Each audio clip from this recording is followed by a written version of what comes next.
सुबह 6 बजे से 9 बजे तक। सुबह 6 बजे का टाइम जो है वो डेक्लरेशंस एंड ब्लेसिंग्स का टाइम है। आपने दिन को कमांड कर लिया, आपने दिन की बात कर ली। कुछ लोग उसमें नहीं उठ पाते हैं। जो लोग सुबह 6 बजे उठते हैं फिर वो अपने दिन को कमांड कर सकते हैं। न्यू बिगनिंग होती है, आगाज़ हो रहा होता है, दिन चढ़ रहा होता है, रोशनी जो है वो निकल रही होती है, नज़र आना शुरू हो जाती है। Arise and shine and Christ will give you the light. खुदावन की शुक्रगुजारी है करने का वक्त होता है।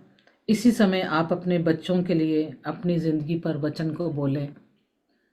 अब वचन क्या बोलेंगे अपनी फैमिली के लिए, अपने बच्चों के लिए? जब आप सुबह उठते हैं तो ये सारा टाइम जो है ये डेक्लरेशंस का टाइम होता है। आप रिसीव करें, प्लान करें, खुदा को दें अपना प्लान। और इसमें देखें कि ज़बूर 118 को देखेंगे, भजन संहिता 118 की 17। मैं समटाइम मैं आपसे, बल्कि मैं बहुत दफ़ा कहती हूँ कि ड्यूटरॉनमी चैप्टर 28 उसकी वर्स नहीं फर्स्ट से 13 तक। जी बोलिए।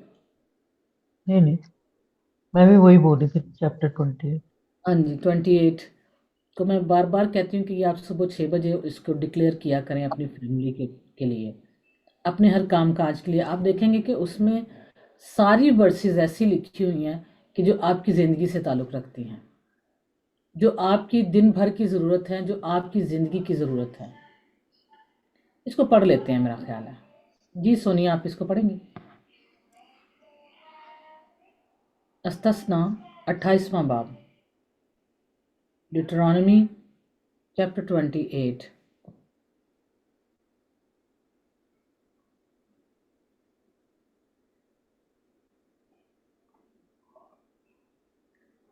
नहीं है सोनिया तो सिस्टर कमलदीप की, फिर आप पढ़िए, आपने निकाल लिया तो। हाँ जी। यदि तू अपने परमेश्वर यहोवा की सब आज्ञाएं जो मैं आज तुझे सुनाता हूँ चौकसी से पूरी करने को चित लगाकर उसको सुने, तो वह तुझे पृथ्वी की सब जातियों में श्रेष्ठ करेगा। फिर अपने परमेश्वर यहोवा की सुनने के कारण ये सब आशीर्वाद तुझ पर पूरे होंगे। धन्य हो तू नगर में, धन्य हो तू खेत में, धन्य हो तेरी संतान और तेरी भूमि की उपज और गाय और भेड़ बकरी आदि पशुओं के बच्चे। धन्य हो तेरी टोकरी और तेरी कठौती, धन्य हो तू भीतर आते समय और धन्य हो तू बाहर जाते समय। यह ऐसा करेगा कि तेरे शत्रु जो तुझ पर चढ़ाई करेंगे वे तुझ से हार जाएंगे। वे एक मार्ग से तुझ पर चढ़ाई करेंगे परंतु तेरे सामने से 7 मार्ग से होकर भाग जाएंगे। तेरे खत्तों पर और जितने कामों में तू हाथ लगाएगा उन सबों पर यहोवा आशीष देगा। इसलिए जो देश तेरा परमेश्वर यहोवा तुझे देता है उसमें वह तुझे आशीष देगा। यदि तू अपने परमेश्वर यहोवा की आज्ञाओं को मानते हुए उसके मार्गों पर चले, तो वह अपनी शब्द के अनुसार तुझे अपनी पवित्र प्रजा करके स्थिर रखेगा। और पृथ्वी के देश देश के सब लोग ये देखकर कि तू यहोवा का कहलाता है तो उससे डर जाएंगे। और जिस देश के विषय यहोवा ने तेरे पूर्वजों से शब्द खाकर तुझे देने को कहा था उसमें वह तेरी संतान की और भूमि की उपज की और पशुओं की बढ़ती करके तेरी भलाई करेगा। यहोवा तेरे लिए अपने आश्चर्य यहोवा तेरे लिए अपने आकाश रूपी उत्तम भंडार को खोलकर तेरी भूमि पर समय पर मेघ बरसाया करेगा और तेरे सारे कामों पर आशीष देगा। और तू बहुतेरी जातियों को उधार देगा परंतु किसी से तुझे उधार लेना ना पड़ेगा। और यहोवा तुझको पूंछ नहीं किंतु सर ही ठहराएगा। और तू नीचे नहीं परंतु ऊपर ही रहेगा। यदि परमेश्वर यहोवा की आज्ञाएं जो मैं आज तुझको सुनाता हूँ तो उनके मानने में मन लगाकर चौकसी करे और जिन वचनों को मैं आज तुझे आज्ञा देता हूँ उनमें से किसी से दाहिने या बाएं मुड़ के पराए देवताओं के पीछे ना हो ले और ना उनकी सेवा करे। आमीन। Thank you. आपने देखा कि इसमें एक एक बात जो है वो आपकी ज़िंदगी से ताल्लुक़ रखती है।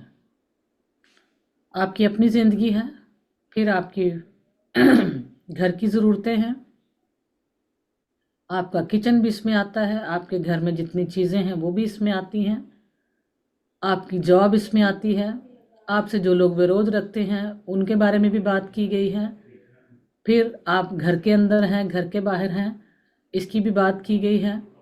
फिर जिस काम में आप हाथ लगा रहे हैं, जो भी कर रहे हैं काम, कोई भी कर रहे हैं, खुदावन ने उसमें बरकत का हुक्म दिया। और लंबी लिस्ट है यहाँ पे। अगर आप इसको इसी टाइमिंग में डिक्लेयर करते हैं तो देखिएगा कि आने वाले दिनों में जब आप ये डिक्लेयर करेंगे, जब मैं इसको सुबह 6 बजे डिक्लेयर करती हूँ तो फॉर एग्जांपल मैं ऐसे कहती हूँ कि जी मेरा टोकरा और मेरी खटोती दोनों मुबारक होंगे। मेरा टोकरा और मेरी खटोती यानी मेरे किचन च भी किसी चीज़ की कमी नहीं होगी। खुदावन तूने कहा है, मैं इसके साथ एक और आयत मिला देती होती हूँ, खुदावन तूने कहा तू मेरा चुपान है, मुझे कमी नहीं होगी, मेरे किचन में किसी चीज़ की कमी नहीं होगी, मेरे बैंक अकाउंट में कमी नहीं आएगी, पैसों की कमी नहीं आएगी। खुदावन मेरी सेहत अच्छी रहेगी, मेरी सेहत में या मेरी हेल्थ में किसी किस्म की कोई प्रॉब्लम नहीं होगी। उसके साथ मैं एक और आयत मिला देती हूँ, ज़बूर 103 की। खुदावन तूने कहा है सॉरी कि तू मुझे इस तमाम बीमारियों से शिफा देता है। अब देखें यहाँ पर ये सिर्फ एक वो सबक की तरह ये पढ़ नहीं लेना, आपने आगे पीछे इनको जाकर देखना है कि कौन सी आयत मुझे कहाँ पे ले जा रही है, कैसे मैं इसको कर सकती हूँ। फिर आगे वो तेरे दुश्मनों के रूबरू जो है, वो तेरे दुश्मन जो आएंगे वो एक रास्ते से आएंगे पर 7-7 रास्तों से होकर वापस आएंगे। फिर मैं साम 91 में आ जाती हूँ, खुदावन तूने कहा है कि तेरे दाहिने हाथ की तरफ 10,000 गिर जाएंगे और तेरे नज़दीक एक भी नहीं आएगा। खुदावन तू इसी तरह मेरे जो विरोधी हैं, मेरे दुश्मन हैं, वो एक रास्ते से आएंगे पर 10-10 रास्तों से, 7-7 रास्तों से होकर वापस जाएंगे। हालेलुया। आप इनको डिक्लेयर करेंगे तो आपको लगेगा कि आप जो है वो यही बरकतें जो आप डिक्लेयर कर रहे हैं, कुछ जो बोल रहे हैं अपने ऊपर, वो आप महसूस करेंगे और आपको वो मिलेंगे भी। लेकिन जो कुछ बोलना ही नहीं है तो फिर कुछ होना भी नहीं। आज मैं एक रिसर्च को देख रही थी और जापान के किसी एक साइंसदान ने 2 पानी के ग्लास लिए, बॉटल्स लिए, और उन्होंने कहा कि एक पे उसने जो है वो सिर्फ नेगेटिव वर्ड्स बोले और दूसरे पे वो बड़े अच्छे वर्ड्स बोलता था उस बोतल पे। लाइक जिस तरह ये एक गिलास पानी है तो मेरे पास दूसरा एक गिलास होगा पानी का। तो कहते हो वो कई दिन तक एक गिलास पानी में जो है वो नेगेटिव वर्ड बोलता था और दूसरे गिलास पर वो पॉजिटिव और बड़ा प्यार और बड़ा अच्छा। तो कई दिनों बाद देखा तो वो जो जिस पे नेगेटिव वर्ड बोले गए थे वो पानी जो था वो स्पॉइल हो गया था, ख़राब हो गया था, जबकि दूसरा जिस पे पॉजिटिव बोले जा रहे थे वो एक अच्छा और साफ़ सुथरा बना रहा, बरकरार रहा। ऐसे ही जब हम अपनी ज़िंदगी पर वचन को बोलेंगे तो वचन हमारी ज़िंदगी में काम करेगा, वही हमें तरोताज़ा रखेगा। लेकिन जब हम दुनिया के कामों में इधर उधर खो जाएंगे, हमें पता ही नहीं है कि वचन को बोलना कैसे, करना कैसे, जो भी कोई लफ्ज़ कोई भी नेगेटिव बोलेगा हमारी ज़िंदगी पर, वो ठहर जाना है, वो हम पर ठहर जाएगा। लेकिन अगर हमने वचन को डिक्लेयर किया है, कलाम को बोला हुआ है, तो कोई साढ़े वाल जितना मर्जी कुछ जलदा होया तीर फेंक दे, वो हरगिज काम में नहीं आएगा। क्यों? क्योंकि यशायाह की किताब में लिखा हुआ है कि कोई ऐसा तीर जो तेरे खिलाफ चलाया जाएगा हरगिज काम में नहीं आएगा। कोई जुबान अदालत में तेरे खिलाफ बोली जाएगी वो काम में नहीं आएगी। तो देखें कि जब आप वचन को अपने ऊपर बोलते हैं तो किस कदर वचन आपको सिक्योर करता है, आपको प्रोटेक्ट करता है। तो ये वो टाइम है कि जिसमें आप अपने बच्चों के लिए, आप स्कूल गोइंग है, उनकी अच्छी बेस्ट परफॉर्मेंस के लिए प्रेयर करेंगे। खुदावन मेरे बच्चे बेस्ट परफॉर्मेंस जो है वो देंगे स्कूल में। हाँ, इनकी तारीफ़ की जाएगी स्कूल में, लोग इनकी तारीफ़ करेंगे, ये बेहतरीन बच्चे होंगे, ये जो कुछ पढ़ेंगे वो याद रखेंगे और जब ये एग्ज़ाम में उसको अटैम्प्ट करेंगे तो ये अच्छी पोजीशन लेंगे। हाँ खुदावन, जिस जगह पे मैं जॉब कर रहा हूँ वहाँ पर मेरी ये सिचुएशन होगी। जो आप अच्छा बोल सकते हैं अपने लिए बोलिए, इन डेक्लरेशंस को बोलिए। इसके साथ साथ अपने बच्चों के लिए आप ज़बूर 118 से भी बोल सकते हैं कि धर्मी का वंश मुबारक होगा, रास्तबाजों की औलाद ज़मीन पर जोरावर होगी। हाँ खुदावन, मेरी औलाद ज़मीन पर जोरावर होगी। और अपने लिए घोषणा करें, खुदावंद मैं मरूंगी नहीं बल्कि जीऊंगी, मैं मरूंगा नहीं बल्कि जीऊंगा तेरे कामों को, ताकि तेरे कामों को बयान करूं। हाँ खुदावंद, अपने लिए घोषणा करें, हाँ खुदावंद मैं अपने बच्चों के बच्चे देखूंगी, हाँ मैं अपने बच्चों के बच्चे देखूंगा। अपने लिए घोषणा करें, अपनी हेल्थ के लिए घोषणा करें। तो देखिएगा कि आने वाले दिनों में जब आप हर रोज इनको सुबह सुबह में, हाँ 6:30 तो उठ ही जाते हैं, ना ही कोई रात में उठे, नहीं किसी से उठा जाता, तो एटलीस्ट सुबह 6 बजे तो उठ ही सकते हैं। जैसे वो सिस्टर ने बताया कि वो 15 मिनट पहले ही उठ गई, तो 15 मिनट पहले का अलार्म ला लो 6 बजने में, वो आपके सारा दिन को, सारी रात को, हर चीज़ को कवर कर जाएगा। अगर आपके पास रात को आप नहीं बन पा रहा, तो आप ये कर सकते हैं, मॉर्निंग वाला टाइम कर सकते हैं, क्योंकि इसके बाद तो लोग फिर काम काज पे चले जाते हैं। मेरा नहीं ख्याल फिर 9 से जो 12 बजे का टाइम होगा, उसमें किसी के पास मौका होगा कि हम प्रेयर कर सकें। आई माई सेल्फ, मेरे पास ज़्यादा टाइम नहीं उस वक्त होता, क्योंकि हम सब उस वक्त काम काज पे अपने कहीं ना कहीं होते हैं बिजी। लेकिन अगर आपने सुबह प्रेयर किया तो वो आपके सारे दिन को कवर कर जाएगी। इसी तरह जब आप इस वक्त रात में बैठे हैं, तो ये आपकी सारी रात को कवर कर जाएगी प्रेयर। तो ये जो है, ये किस कदर ज़रूरी है। आप देखें कि यीशु मसीह ने हमें हर वक्त दुआ करने की बात सिखाई है, हर वक्त दुआ करने की। अब वो जो आवर्स जिनमें हम प्रेयर नहीं कर रहे होते हैं, आप देखिए कि उनमें भी ये कवर चीज़ें हो जाएंगी, क्योंकि हमने सारा दिन, अगर ये सुबह सुबह आपके जहन में कुछ चीज़ आ गई है ना, तो वो सारा दिन आपके माइंड में गूंजती रहेगी, आपके सबकॉन्शियस में चली जाएगी, और आपको वो बार बार आपके माइंड में टकराती रहेगी, आपकी ज़िंदगी में टकराती रहेगी, आपका ध्यान उधर रहेगा और आप वो घोषणा करते रहेंगे।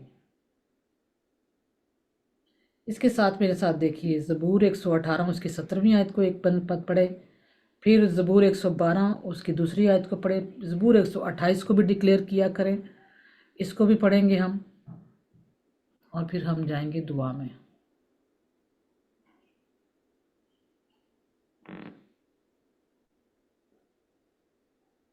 मैं मरूंगा नहीं, ज़बूर 118, मैं मरूंगा नहीं बल्कि जीता रहूंगा और खुदावन के कामों का बयान करूंगा। आमीन। ज़बूर 112 उसकी 2,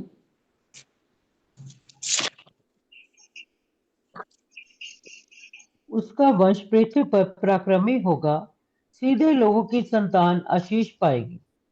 हालेलुया। हाँ जी। ज़बूर 128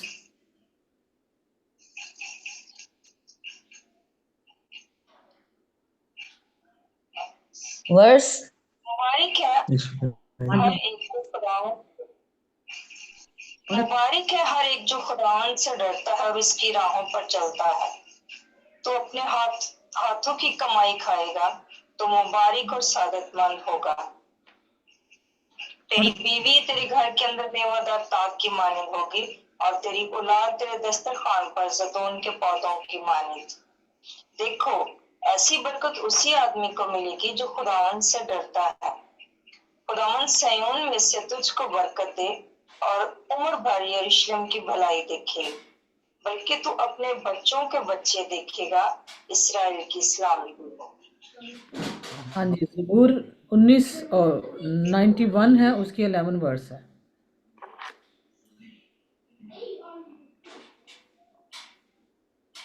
क्योंकि वो तेरी बाबत अपने फरिश्तों को हुक्म देगा कि तेरी सब राहों में तेरी हिफाजत करे। हालेलुया। तेरी सब राहों में, यानी जब आप घर से निकलेंगे, तो आप, जब भी हमने ये पढ़ा है ज़बूर डिट्रोनॉमी 28 में कि तू घर में और घर से बाहर मुबारक होगा, तो यहाँ पे वो क्या कह रहा है कि तेरे लिए वो फरिश्तों को हुक्म देगा, वो तेरी सब राहों में, यानी सारा दिन अगर आप कहीं जा रहे हैं, किसी से मिल रहे हैं, किसी से बात कर रहे हैं, कोई आपके लिए बुरा प्लान बना के बैठा हुआ है, लेकिन आप जैसे ही वहाँ पर पहुँचेंगे तो खुदा के फरिश्ते, उसके स्वर्गदूत आपके साथ होंगे और वो आपकी सारी राहों में मदद करेंगे। कोई आपको नुकसान नहीं पहुंचा सकेगा, कोई आपका मिसयूज नहीं कर सकेगा, कोई आपको पर बुरा शब्द नहीं बोल सकेगा, और अगर बोलेगा भी तो उसी पर रिटर्न बैक होगा, क्योंकि आपने अपने आप को प्रार्थना से कवर कर लिया है। फिर इसके साथ देखेंगे हम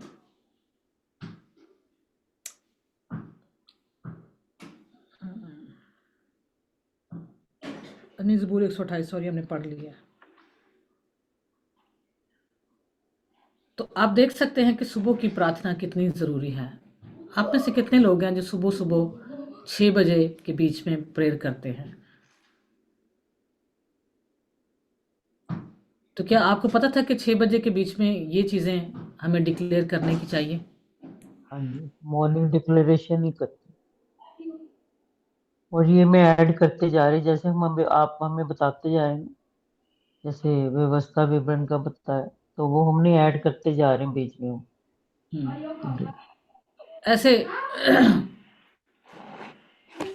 जी, तो अब आपको पता चल गया है ना। तो ये चीज़ें आप सुबह सुबह उठ के अपने हाथ पेट पे रख के, सोनिया, अनम और जो और भी कोई हैं जो बच्चे की ख्वाहिश रखते हैं, जिनको ये ब्लेसिंग, बेबी ब्लेसिंग की ज़रूरत है, आवश्यकता है, वो अपने पेट पर हाथ रख के सुबह सुबह प्रेयर कर सकते हैं। और ज़बूर 112 की 2 आयत को बोल सकते हैं कि रास्तबाजों की औलाद ज़मीन पर ज़ोर आवर होगी। हाँ खुदावंद, मेरी औलाद ज़मीन पर ज़ोर आवर होगी। हालेलुया।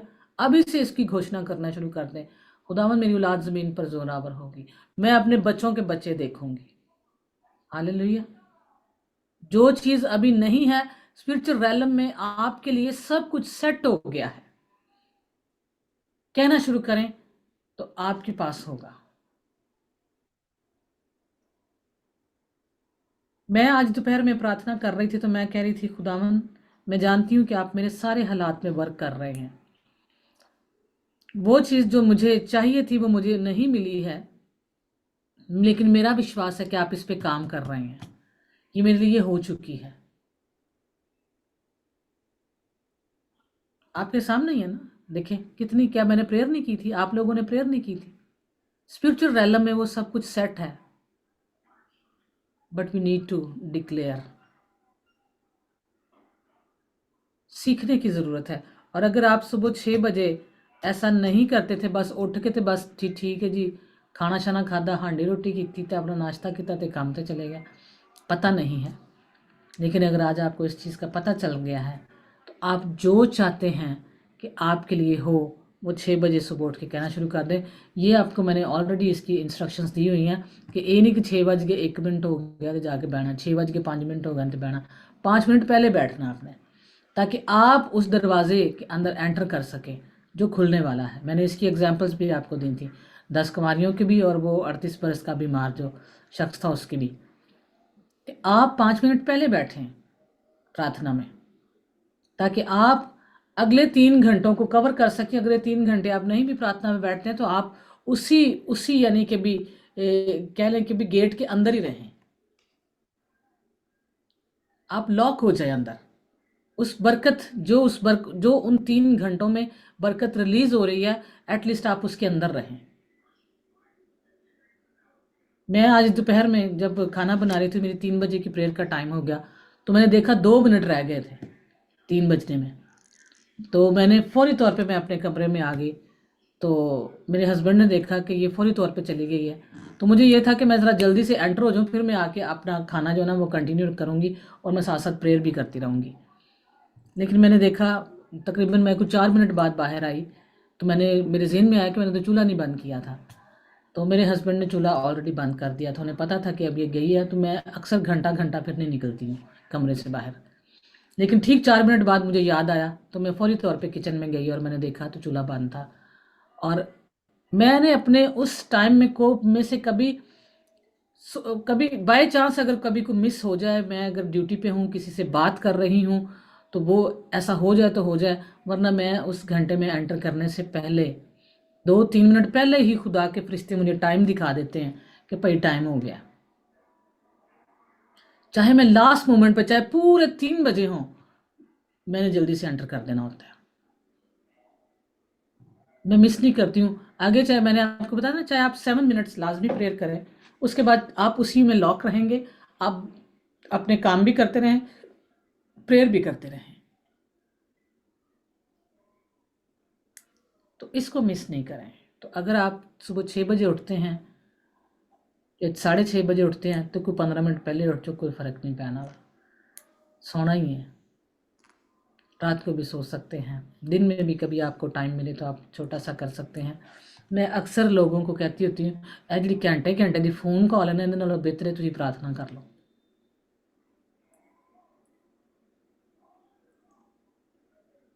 अक्सर जब पाकिस्तान में मैं बात करती थी तो घंटे की बात हो जाया करती थी। बात है इधर दी इधर की पकाया की खादा की करना है की। अब ऐसी कोई चीज़ रही नहीं है, कई सालों से मेरी ये प्रैक्टिस नहीं रही है। मैं नहीं पूछती हूँ किसी से क्या पकाया क्या खाया, टू दी पॉइंट बात की है, स्ट्रेट फॉरवर्ड बात की है, दैट्स इट। टाइम बचाएं और वही टाइम जो है वो आप प्रभु की उपस्थिति में आए, उसको टाइम दें। देखिए आप जितना ज़्यादा दूसरी बातों में टाइम देंगे आपका माइंड उधर डाइवर्ट होगा, आप प्रेयर से हट जाएंगे। जब आप प्रेयर से हटेंगे आप प्रभु की उपस्थिति से निकल जाएंगे। तो उसी को ही इन्वायरमेंट बना के तो उसी में रहें। आज मैं और मेरे हस्बैंड शाम के खाने पे हम बैठे बात कर रहे थे, तो वो मुझे कह रहे थे कि किस तरह से खुदा की हजूरी में रहने वाले लोग जो हैं जब वो कहीं पे जाते हैं तो वहाँ पर मेरिकल होना शुरू हो जाते हैं। वो किसी की स्टोरी मुझे सुना रहे थे, मैं भूल गई हूँ शायद। नवीद साहब कौन सी स्टोरी थी आप मुझे बता रहे थे? है नवीद, कौन सी स्टोरी आप अभी हम खाने पे डिस्कस कर रहे थे जब आप कह रहे थे कि कितना ज़रूरी है खुदा की हजूरी में रहना, कि मौजज़ात होते हैं? किसकी स्टोरी थी वो सुना रहे थे आप मुझे? ये पास्टर था, वो इंडियन था कुछ पास्टर। तो वो ये बता रहे थे तो मैं खुश हो रही थी। तो मैंने कहा, तो कहते तो फिर कैसे हम एक दूसरे से सवाल कर रहे थे कि कैसे हम हर वक्त ऐसा हो जाए कि जब हम कहीं पे जाएं तो वहाँ पर जो है वो लोगों को छुटकारा मिलना शुरू हो जाए। मैं अक्सर कहीं पे जाती हूँ ना, मैं किसी को नहीं भी पूछा ना कोई गल, लोग खुद ही बताना शुरू कर देते हैं। मुझे बड़ा अजीब लगता है कि मैंने तो इसे पूछा ही नहीं है। रिसेंटली मैं एक शख्स को मार्केट में मिली और मैंने उससे वैसे ही हाल पूछा। तो मैंने उसको कहा, मैंने कहा आप बड़े स्मार्ट हो गए भाई, आपको क्या हुआ है, आपकी तबीयत तो ठीक है? तो उसने अपनी तबीयत का बताया और साथ में उसने मुझे अपनी सैलरी तक बता दी कि मैं इतने काम कर रहा था, मेरी इन्नी तनख्वाह है। मैं कब दिल से सोचा भाई मैं तो तेरे को पूछा नहीं, मैं तो तेरा हाल पूछा सी। कहने का मतलब ये है कि उसने ईच एंड एवरीथिंग वो 10-12 मिनट में मुझे बता दिया कि वो कहाँ काम कर रहा है, वो क्या कर रहा है, उसकी इस हेल्थ पे क्या हुआ था, ये वो उसने वो 10-12 मिनट में ईच एंड एवरीथिंग। मैं कितनी देर ना, मैं गाड़ी में बैठी ना, जब मैं वापस आ रही सोचती रही, मैंने कहा मैंने तो उससे ये बातें पूछी ही नहीं थी। मैंने तो जस्ट उससे यही पूछा कि भाई तू कमज़ोर बड़ा आया, तेन होया कि ये। तो मैं अपने हस्बैंड से कह रही थी, मैंने कहा देखो मैंने तो नहीं उससे पूछा कि वो कहाँ काम करता है, उसकी सैलरी कितनी। तो वैसे भी सैलरी तो किसी से पूछना वैसे बड़ी ऑकवर्ड सी चीज़ है ना। ये इखलाकी तौर पे हम इसको बुरा समझते हैं। तो मैं बड़ी परेशान हुई। तो मेरे हस्बैंड मुझे कहने लगे वो तेरे सामने ना वो रुक नहीं सकिया, उन्हें किसी गल का कोई लका नहीं रखा। उन्हें कहा खादमा हैगी, वो सारा कुछ दस दो, इन्हें बरकत ही देनी है। तो मैंने नो डाउट मैंने कहा भाई तेरी खुदा और सैलरी बताए। बहुत अच्छी गल है, मैंने उसको ब्लेस ही किया। तो मैं बड़ी हैरान हुई कि मैंने इससे पूछा नहीं है। तो ये है जब आप खुदावन की हजूरी में होते हैं कि लोग इकरार करना शुरू कर देते हैं। 2 वीक्स अगो मैं किसी के घर गई, तो वहाँ पर भी मैं अभी जाके बैठी हूँ। तो उनके हस्बैंड ने जो है ना वो दोनों हस्बैंड वाइफ बैठ के आमने सामने तो बात कर रहे थे। तो हस्बैंड ने झूठ बोला जबकि सेम टाइम उसकी वाइफ ने सच बोला। अब हैरत वाली बात है ना, उसकी वाइफ के साथ मैं बैठी हुई थी सोफे पे, हस्बैंड उसका सामने था बैठा हुआ। तो जैसे ही वो बातचीत कर रहे थे तो भाई से मैंने कोई सवाल पूछा तो भाई ने जवाब फर्क दिया और बहन ने जवाब फर्क दिया। मैं कह नहीं एडी भैन गल कह रही ना, ये ठीक कह रही। वो सच थी जो वो बहन बता रही थी और मेरे पास बैठी हुई थी। तो मैंने फिर आके ना, मैं जब हम आने लगे तो मैंने नवीद को कहा गाड़ी में, मैंने कहा और देख लो, मैं कहा उन्हें झूठ नहीं बोलिया। मैं सामने झूठ मेरे बोलिया जा रहा, नाल बह के वो झूठ ही नहीं बोल सकी। उसने डायरेक्ट वही बात जो थी उसने स्ट्रेट फॉरवर्ड वही बताई कि ये ऐसे था शाजिया। मैंने कहा ठीक हो गया। तो ये है कि जब आप खुदावन की हजूरी में होते हैं कोई आपसे धोखा भी नहीं कर सकता, उसकी हिम्मत ही नहीं पड़ेगी। तो अपनी सुबह को कमांड करना शुरू करें, घोषणाएं करना शुरू करें, प्रार्थना में ऐसा वक्त गुजारें कि आपकी ज़िंदगी, ना सिर्फ आपकी ज़िंदगी बदले, जब लोग आपसे मिले, आपके साथ बात करें तो उन्होंने भी ज़िंदगी बदल जाए। हालेलुया। आइए हम प्रार्थना में जाएं।